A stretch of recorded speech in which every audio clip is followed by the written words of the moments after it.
হে everyone, আজ অনেক দিন পর একটা র্যান্ডম ব্লগ নিয়ে এসেছি। আসলে এই কয়েকদিন না বাড়িতে থাকার জন্য কোনো কাজেই মন লাগছে না। শুধুই মনে হচ্ছে শুয়ে আরাম করি, গল্প করি, এইসব করি। তার জন্য মনকে আর কোনোভাবে নিজের এগেনস্টে নিয়ে যাইনি, যা ইচ্ছে করছে তাই করছি। বাট একটু একটু শ্যুট করে রাখছি। আজকেও চলে এসেছি একটা নতুন ব্লগ নিয়ে, দেখতে থাকুন। গুড মর্নিং, কেমন আছো সবাই? আশা করছি সবাই খুব ভালো আছো। আমিও তো খুব ভালো আছি, কিন্তু এত গরম। কালকে সারা রাত প্রচুর গরম হয়েছে, আর আজকে সকালবেলা উঠেই কারেন্টের কাজ হচ্ছে। তো কারেন্টের সব তারে কভার পড়াচ্ছে আমাদের একদম ঘরের সামনে, দাঁড়ানো তোমাদের দেখাচ্ছি। ওই জন্য এখন 2 ঘন্টা কারেন্ট অফ থাকবে। তো সকালবেলা ঘুম থেকে উঠেছি 8:30টায়, তারপরেই কারেন্ট অফ। আর এখন কাজ হচ্ছে, উঁচুতে উঠেই কাজ করছে। তো গরমে তো অবস্থা খারাপ। কালকে রাতে পুরো একদম একটা ধ্বজা ধরে নাইটি পরেছিলাম, পাতলা টাইপের। তো সকালবেলা উঠে চেঞ্জ করলাম।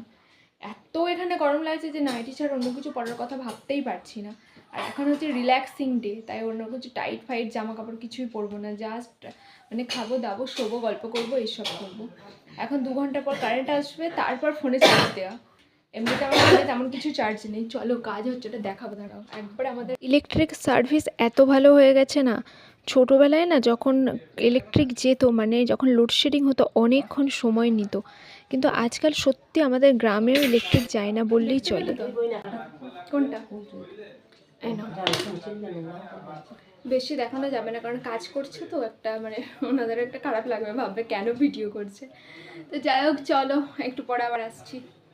এই কদিন এসে থেকে একবারও ছাদে যাওয়া হয়নি, তাই ভাবলাম আজকে একটু ছাদ থেকেই ঘুরে আসি। আমি তো বরাবরই তোমাদেরকে বলেছি যে ছাদে যাওয়ার প্রবণতা আমার বরাবরই কম, আমি কেন জানি না। আমি বাড়িতেও একদমই ছাদে যেতাম না, ওখানেও একদমই যাই না। আমার ছাদে যেতে না খুব আলসেমি লাগে, আর মনে হয় যেন ছাদে গিয়ে কী করবো, কী কোথায় ঘুরবো। আবার আমার এক ফ্রেন্ড ছিল, সে আবার বলতো ও নাকি প্রত্যেক দিন বিকেলবেলা ছাদে ঘুরে বেড়ায়। কিন্তু এটা আমার লাইফে নেই। আমি ঘরে জানলার কাছে বসে থাকতে বেশি পছন্দ করি, কুড়ে বলতে পারো। বাট আমার বন্ধু যে ছিল, এখনও আছে, এখন হয়তো সামনাসামনি কথা হয় না, বাট ফোনে কথা হয় বা টেক্সটে কথা হয়। তো ও বলে যে আমি প্রত্যেক দিন সকালবেলা বলো বা সন্ধ্যাবেলা বলো ছাদে গিয়ে অনেকটা টাইম স্পেন্ড করি। এটা আমার শুনতে ভালো লাগে, কিন্তু আমার ছাদে যেতে ভালো লাগে না। তো এখানে ধরো নিজেদের ছাদ, তাও যেতাম না। ওখানে ধরো কমন ছাদ, তাও মাঝে মাঝে যাই না যে বলবো না, খুবই কম। আর বাড়িতে তো আসতামই না।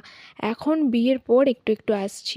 আগে আমার ছাদ, আমার ঘর, রান্নাঘর, বাথরুম, ওই যে বলে না আমি ট্যুর করছি এখানেই, ফেসবুকে মিমস বানায়, তো ওটাই ছিল। তো এখন এখানে এসে দাঁড়িয়ে আছি, চারিদিকটা দেখছি বলা চলে। দেখো কি অপূর্ব ছবির মতো লাগছে গ্রিনটা।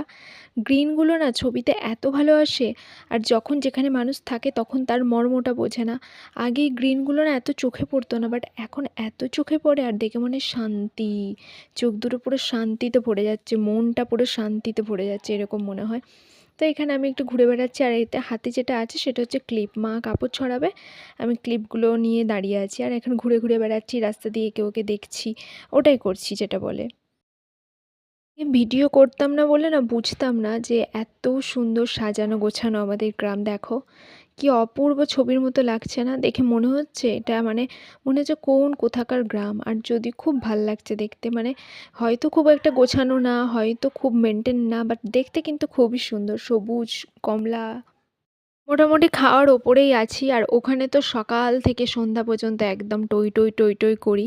খিদে প্রচুর পেয়ে যায়, আর এখানে তো শুধু শোয়া আর বসা, মুখের কাছে সব পেয়ে যাচ্ছি। একদমই খিদে হচ্ছে না, তারপরেও খেতে হচ্ছে। তো আমি মাকে বললাম যে আমি একটু কাজ করি, তার জন্য আমি এখন আমার ব্রেকফাস্টে রেডি করে নিচ্ছি। আমি খাবো ব্রেড আর অমলেট বলবো না, পোচ খাবো। অ্যাকচুয়ালি এই নাস্তাটা তো আমাদের সব থেকে ফাঁকিবাজি নাস্তা, যেটা সবাই করতে পছন্দ করে, আবার খেতেও পছন্দ করে, বানানোও ইজি, জাস্ট ব্রেডটা কিনে নিয়ে এলেই হলো। তো পাউরুটিগুলো ভালো করে সেঁকে নিলাম, এখন ভালো করে বাটার মাখিয়ে নেব। আর বাটার পাউরুটি ব্যাপারটা তো আমার বরাবরের পছন্দ, এখনও পছন্দগুলো একই আছে, এটা খুব ভাল লাগে খেতে। আর এখানে হচ্ছে মা আমার জন্য একটা পোচ করে দিচ্ছে। আর এখানের খাবারগুলো না এত টেস্টি লাগে, ওখানে একই খাবার খাই বাট এত টেস্ট লাগে না কেন জানি না। নিজে হাতে বানাই বলে আমার মনে হয় যেন টেস্ট লাগে না। তো যাই হোক, চলো এবার খাওয়া দাওয়া করি। জিনিস দেখবে একটু যদি ভালো করে না মানে সিজলিং করা বলো বা ভালো করে সাজিয়ে গুছিয়ে না খায় না, ভালো লাগে না। আগে ডিম আমি কোনোদিন নুন গোলমরিচ খেতাম না, ওই জন্য ডিমটা আমার খেতে ভালো লাগতো না। এখন নুন গোলমরিচ ছড়িয়ে ডিম খাই তো এখন ডিম পোচটা আমার ভীষণ পছন্দের। আর দেখো কি দারুণ কালার এসেছে। ফাইনালি আমার নাস্তা রেডি। তো এখানে গ্রিন দেখে আর একটা ক্লিপ নেওয়ার অপেক্ষা রাখতে পারলাম না, একটা সুন্দর ক্লিপ তো নিয়েই নিলাম। এই যে পাউরুটি দিয়ে তরকারি কার কার খেতে ভালো লাগে, আমি খেয়ে নিলাম চিকেনের ঝোল দিয়ে। তারপর দুপুরবেলা খাবো দই, এখন দইটা ঢেলে নিচ্ছি। এই কাজগুলো আমি বাড়িতেও করি, তোমরা দেখো এখানেও করছি। আসলে এখানে খুঁজে খুঁজে কাজ বের করছি, কাজ নেই বললেই চলে। বেশি শুয়ে বসে থাকলে না, আগে যখন কাজ করতাম না কিছু মনে হতো না, এখন তো কাজ করি আমি না, বেশিক্ষণ বসে থাকতে পারি না, মনে হয় বসে বসে যেন পিঠে লাগছে, তারপরে মনে হয় যেন মানে বিরক্ত লাগছে, এরকম একটা ব্যাপার। তো এই যে আলু ভাজা হচ্ছে, আজকে আছে পোলাও আর চিকেন আলু কষা। তো আলুগুলো এখানে ভাজা হচ্ছে, আমি একটু নাড়াচাড়া করছি। আর এখানে হচ্ছে মাংসটা আজকে প্রেশার কুকারে দেবো, ওই জন্য পেঁয়াজ মানে ভাজা হচ্ছে। অত হাতে সময় নেই, হাতে সময় কম, ওই জন্য প্রেশারে দিয়ে জাস্ট কষিয়ে একটা সিটি দিয়ে দিতে পারলেই কিন্তু খুব ভালো হয়ে যাবে।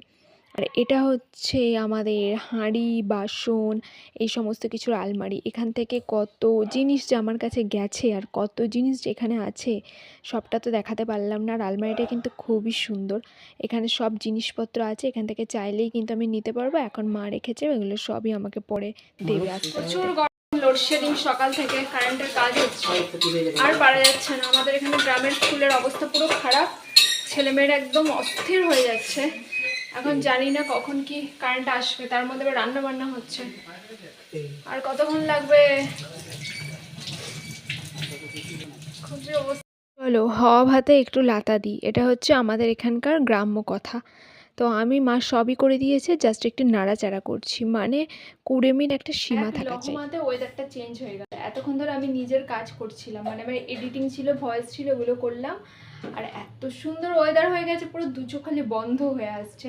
কালকে সারা রাত আমি ছটফট করেছি, এত গরম আমি একটু ঘুমাতে পারিনি। এখন 2:10 বাজে, এখন আমাদের লাঞ্চ হয়নি। আজকে লাঞ্চে একটু স্পেশাল আছে, সেটা হচ্ছে আজকে পোলাও হয়েছে। আর যেমন চিকেন থাকে সেটা তো থাকবেই, ওটা আর কি বলবো, আর কিছুই না। কারণ আমার না অনেক তরকারি একসাথে থাকলে খেতে পারি না। এই যে মানে ধরো পোলাও থাকলো, তার সাথে একটা ভাজা থাকলো, ভাজা না হলেও আমার চলবে, মেন গ্রেভিওয়ালা তরকারি থাকলেই হবে। তো আজকে ওটাই হয়েছে। কালকে যখন ডিসাইড হলো যে আজকে পোলাও হবে, আমি না চিন্তা করছিলাম যা গরম, কি অবস্থা হবে পোলাও খেয়ে। যাক আল্লাহ সাথ দিয়ে দিয়েছে, এত সুন্দর ওয়েদার হয়ে গেছে, পোলাও খেয়ে যদি এটা ঘুম দিতে পারি তাহলে একদম সার্থক হবে পোলাও খাওয়া। আর দেখাবো তোমাদের পোলাওয়ের ফাইনাল লুকটা কেমন হয়েছে। চলো রান্নাঘরে যাই।